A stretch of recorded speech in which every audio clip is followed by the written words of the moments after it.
Breaking news, Edward Barber, inalalayan ng todo si Janine Gutierrez, say mo, Echo. Usap-usapan ngayon sa social media ang pagiging extra maalaga ni Edward Barber kay Janine Gutierrez sa isang recent event.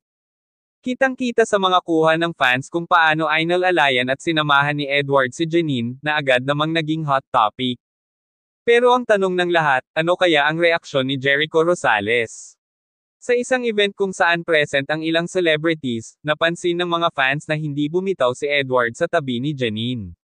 Mula sa paglalakad, pag-upo, at kahit sa backstage, lagi siyang handang umalalay sa aktres.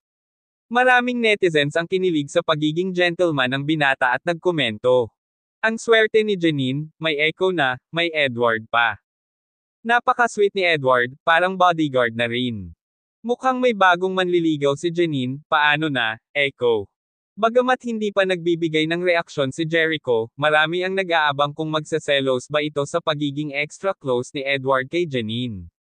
Alam naman ng lahat kung gaano ka-protective si Jericho sa aktres, kaya hindi malayong may konting selos factor dito.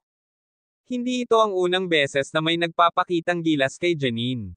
Bukod kay Jericho na matagal nang inuugnay sa kanya, mukhang may bagong contender na si Edward Barber. Ano sa tingin nyo, may dapat bang ipag-alala si Echo o friendly alalay lang ito ni Edward? Comment below and subscribe to Celebrity Hub for more updates.